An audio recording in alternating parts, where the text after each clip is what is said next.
So ఇలా అనేక అంశాలతో ఇంకా ముందుకెళ్ళిపోతే అసలు రేవంత్ రెడ్డికి పాలనే చేత కాదనే వరకు వచ్చేసారు బీజేపీ బీఆర్ఎస్ నేతలు. ఇక పార్టీల మధ్య జరుగుతోంది, ఏవో ఈక్వేషన్స్ ఉన్నాయనేది ఎప్పటి నుంచో వింటున్న వ్యవహారం. అసలు ఏం జరుగుతోంది ఈ మూడు పార్టీల్లో అనే అంశం మీద మాట్లాడదాం. మనతో పాటు డాక్టర్ మద్ది శ్రీనివాసరెడ్డి, కాంగ్రెస్ పార్టీ అధికార ప్రతినిధి జాయిన్ అవుతున్నారు. మిగతా పార్టీలకు సంబంధించిన నాయకులు జాయిన్ అవుతారు. నమస్కారం శ్రీనివాసరెడ్డి గారు. గుడ్ ఈవినింగ్ ఋషి గారు. గుడ్ ఈవినింగ్ అండి. ఏంటి నేను చెప్పినట్టుగా ఏం జరుగుతోంది, ఎంతవరకు వచ్చిందంటే అసలు రేవంత్ రెడ్డికి పరిపాలన చేత కాదని మేము చెప్పాము, ఇవాళ ప్రూవ్ అయింది. ఆర్థికంగా బ్రహ్మాండంగా ఉన్న రాష్ట్రాన్ని పాతాళంలోకి నెట్టేస్తున్నారని వాళ్ళు కేటీఆర్ ట్వీట్ చేశారు. సరే, అది పాలసీ పరంగా ఒక ట్వీట్ అనుకోండి, పొలిటికల్గా కూడా ఎక్కడ ఉక్కిరి బక్కిరి ఆడకుండా ఉన్న పరిస్థితి ఉందా కాంగ్రెస్ పార్టీకి ఇవాళ? గుడ్ ఈవినింగ్ అండి ఋషి గారికి, ప్రైమ్ టీవీ ప్రధానికానికి, అక్కడ ఉన్నటువంటి ప్యానల్ వాళ్ళందరూ కూడా. ఇప్పుడు కాంగ్రెస్ పార్టీలో అంతర్గత ప్రజాస్వామ్యం ఫస్ట్ నుంచి ఎక్కువ. అదే కాంగ్రెస్ పార్టీ శ్రీరామ్ రక్ష మొత్తం ఎంటైర్ ఇండియాకి, తెలంగాణ ప్రధానికానికి అందరికి కూడా తెలిసి విషయం. సో ఇక్కడ ఏంటంటే కేటీఆర్ గారు ఆయన ట్వీట్లు మనం ఫస్ట్ నుంచి కూడా వింటున్నాం. ఆయన ఏదైనా ఎంతసేపటి ట్వీట్ చేయడం తప్ప చేసేది ప్రాక్టికల్ గా ఏమీ ఉండదు. ఆనాడు మంత్రిగా వాళ్ళ నాన్న ముఖ్యమంత్రిగా తెలంగాణ రాష్ట్రానికి ఎలగబెట్టింది లేదు. 10 సంవత్సరాల్లో కూడా తెలంగాణ రాష్ట్రాన్ని ఆర్థికంగా విధ్వంసం చేశారు, రాజకీయంగా అధోపాతాలను దొక్కారు. ముఖ్యంగా కేంద్ర రాష్ట్ర సంబంధాలు ఏనాడు కూడా మరి కేసీఆర్ ఏ రోజు కూడా పాటించలేదు. రాజకీయాలు వేరు, కేంద్ర రాష్ట్ర సంబంధాలు వేరు. ఇవాళ రేవంత్ రెడ్డి గారు ఎలాంటి సస్పెన్షన్ లేకుండా ఇవాళ కేంద్రంతో సఖ్యత నడుపుకుంటూ మనకు రావాల్సిన వాటా ఏ విధంగా ఉందో అది న్యాయంగా దక్కాల్సిన వాటా కోసం కూడా మరి రేవంత్ రెడ్డి గారు కష్టపడి ఫైట్ చేస్తున్నారు. ఇవాళ రేవంత్ రెడ్డి గారు ఆ విధంగా ఫైట్ చేయడం ఏంటంటే రేవంత్ రెడ్డి గారికి బాగా పేరు వస్తుంది, జాతీయ స్థాయిలో కూడా పేరు వస్తుందని చెప్పేసి వాళ్ళ కేటీఆర్ కానీ అదేవిధంగా ఈ కిషన్ రెడ్డి గారికి బాగా పడింది మనసులో.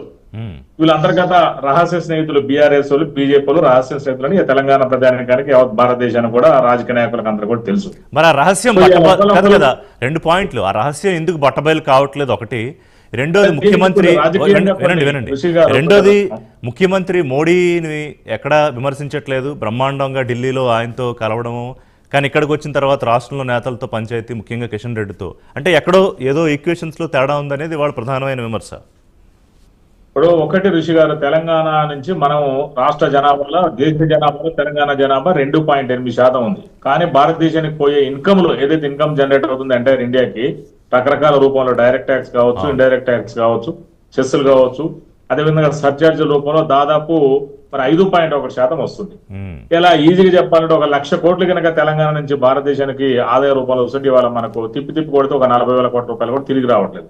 అంటే రిటర్న్ అనేది ఎక్కడా లేదు మనకు. ఇదే బీహార్ లాంటి రాష్ట్రాలు తీసుకుంటే వాళ్ళు ₹1 ఇస్తే ₹7.60 పోతున్నాయి. అంటే ఎంత వివక్ష మీరు దయచేసి అర్థం చేసుకోవాలి. మరి తెలంగాణకు సాక్షాత్ 2 మంత్రులు ఉన్నారు, కిషన్ రెడ్డి గాని, బండి సంజయ్ గాని 2 ఉన్నారు. మరి ఏ రోజు వీళ్ళు అడిగిన పాపాన పోలే. ఒక 6 ఎంపీలు కూడా అదనంగా ఉన్నారు. వీళ్ళు ఏ రోజు కూడా తెలంగాణకు న్యాయంగా దక్కాల్సిన వాట. ఇప్పుడు మనకు బీహార్ లాగా ₹7.60 ₹7.20 ఏమని అడగట్లే. మనకు రూపాయి తీసుకుంటే కనీసం 40 పైసలు ఇచ్చే పరిస్థితి వస్తే మరి వీళ్ళు ఏ రోజు కూడా అడిగిన పాపాన. మరి మోడీ ఇవ్వాలనుకుంటున్నా కిషన్ రెడ్డి సైంధవుల్లో అడ్డుపడుతున్నారని చాలా పెద్ద కామెంట్ చేశారు ముఖ్యమంత్రి. అసలు కిషన్ రెడ్డి రాష్ట్రం అభివృద్ధి జరగకూడదని ఎందుకు అనుకుంటాడు ఆయన?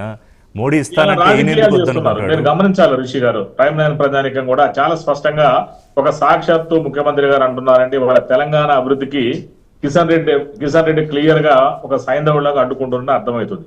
ఇవాళ గతం నుంచి కూడా సీఎం అయిన డే 1 నుంచి కూడా రేవంత్ రెడ్డి గారు ఎక్కడ కూడా రేవంత్ రెడ్డి గారు శశిభిషలకు పోకుండా కేంద్రంతో సఖ్యత నడుపుకుంటూ వస్తున్నారు. ఎందుకంటే మనకు రావాల్సిన వాటా రావాలని చెప్పేసి.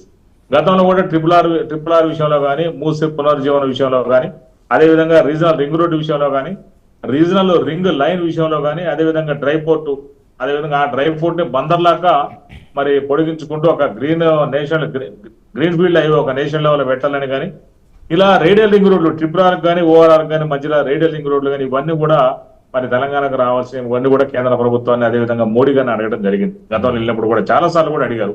ఈ రోజు కూడా చూసాం. ఈ రోజు రేవంత్ రెడ్డి గారు అయితే అదేవిధంగా మరి మన నీటిపారుదల శాఖ మంత్రి ఉత్తమ్ సార్ ఇద్దరు కూడా ఢిల్లీ వెళ్లారు. ఇలా వాళ్ళతోటి కూడా చాలా స్పష్టంగా మాట్లాడుతున్నారు వాళ్ళు. ఎందుకంటే మనకు రావాల్సినటువంటి మరి కృష్ణా జిల్లాలో తెలంగాణ వాటా అయింది, దీనిపై చర్చ, ప్రాజెక్టులపై చర్చ పెడతాను కూడా ఈ రోజు వెళ్ళారు. మరి అక్కడ వాళ్ళకి సంబంధించినటువంటి మనోహర్ లాల్ ఖట్టర్ గారితో కూడా మరి వాళ్ళ చర్చలు పెడతాం మనందరం టీవీలలో అని చూస్తూనే ఉన్నాం మనం. సో ఇదేంటంటే ఇక్కడ మనకు రావాల్సిన వాటా మనం అడగాలి. కానీ ఇక్కడ ఏంటంటే కాంగ్రెస్ పార్టీ డెవలప్ అవుతుంది, ఈయన ఎక్కడైతే క్రెడెన్షియల్ పడిపోతుంది బీఆర్ఎస్ పార్టీ అని చెప్పేసి, అదేవిధంగా బీఆర్ఎస్ కూడా నిల్లవుతుందని చెప్పేసి ఇలా కిషన్ రెడ్డి గారు దాన్ని అడ్డుకోవాలని చూస్తున్నారు. చాలా స్పష్టంగా నిన్నటికి నిన్న మనం చూసాము. మరి ఆయన నాయుడు గారిని పిలిపించారు అక్కడి నుంచి. కేంద్ర మంత్రి నాయుడు గారిని పౌర విమానయాన శాఖ మంత్రి నాయుడు గారిని పిలిపించేసి ఇక్కడ ప్రెస్ మీట్ పెట్టి మరీ మాట్లాడిచ్చారు ఆయన. మనకు అర్థమవుతుంది అంత అవసరం కానీ లేకపోయినా కానీ కూడా కానీ మాట్లాడారు. కానీ రామ్మోహన్ నాయుడు చాలా అంటే ఆయన ఎక్కడ ముఖ్యమంత్రి మీద ఏం విమర్శలు పెద్ద ఏం చేయలేదు. కాకపోతే ఈ వరంగల్ ఎవరు మేమంటే మేమనే క్లైమ్ పోటీ ఒకటి జరుగుతోంది. అంటే ప్రధానమంత్రి చొరవతోనే వచ్చిందనేది, ఆయన జోక్యం చేసుకుంటేనే వచ్చిందనేది, లేదు నేను ప్రయత్నం చేస్తేనే వచ్చిందనేది ముఖ్యమంత్రి గారు చెప్పే ప్రయత్నం. సో ఈ బీజేపీ అలాగే కాంగ్రెస్ రెండు ఆ క్లైమ్ మరి చేసుకోవడానికి ప్రయత్నం చేస్తాయి కదా. ఇప్పుడు ఒక్కటే ఋషి గారు చాలా స్పష్టంగా రేవంత్ రెడ్డి గారు ఏం చెప్పారంటే మనకి ఏదైతే రావాల్సినవి ఇవన్నీ తీసుకురండి, మీరు కిషన్ రెడ్డి గారు కానీ బండి సంజయ్ గారు కానీ మీరు కేంద్ర మంత్రులు ఉన్నారు, తీసుకురండి, తీసుకొచ్చుకొని మీ పేరు చెప్పుకున్నా మాకు అబ్జెక్షన్ లేదు. కానీ తీసుకురాకుండానే అసలు ప్రయత్నం చేయకుండానే మీ పేరు చెప్పుకోవటం ఏంది? ఇవాళ మనం వరంగల్ ఇప్పటి నుంచి కాదు కదండి, వరంగల్ పోర్ట్ ఎప్పటి నుంచి అడుగుతున్నాము. ఇవాళ ఆంధ్రాకి చూసినట్టయితే చాలా పోర్టులు ఉన్నాయి. ఇవాళ తెలంగాణలో ఎక్కడ కూడా పోర్టులు కనిపించని, అంటే విమానాశ్రయాలు కనిపించని పరిస్థితులు ఇవాళ. సో దానికి ఆ రోజు హైదరాబాద్ లో ఏదైతే విమానాశ్రయం ఉందో విమానాశ్రయానికి 150 కిలోమీటర్ల పరిధిలో ఎక్కడ ఉండొద్దని కూడా ఒక క్లాస్ పెట్టడం జరిగింది. అది 25 సంవత్సరాలు అమల్లో ఉండదు అనేది కూడా జరిగింది. దాన్ని మొన్న కొద్దిగా క్లాస్ ను సడలింపు చేసుకొని మరి వరంగల్ కు తీసుకురావడం జరిగింది. ఇక్కడ పెట్టొచ్చు అనేది దాదాపు 900 నుంచి 1000 ఎకరాలు అంటే కూడా ఆల్రెడీ సుమారు 686 ఎకరాలు ఆల్రెడీ వాళ్ళకి ఆధీనంలో ఉంది.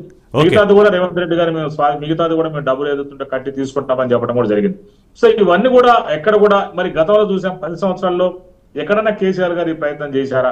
ఆయన రాజకీయంగా బీజేపీను ఉపయోగించుకున్నారు తప్ప అభివృద్ధి పరంగా బీజేపీని చాలా పక్కన పెట్టారు. మీరు చూసారా ఋషి గారు, చాలా కేంద్ర ప్రభుత్వానికి సంబంధించిన పథకాలను కూడా తెలంగాణలో అమలు చేయలేదు. గతంలో కూడా మనం చాలా సార్లు చర్చించుకున్నాం. మాట్లాడుకుందాం ఆ పథకాల గురించి. డాక్టర్ గారు మాట్లాడుకునే ముందు శ్రీనివాసరెడ్డి గారు బీఆర్ఎస్ నుంచి పావని గౌడ్ గారు కూడా జాయిన్ అయ్యారు, వారితో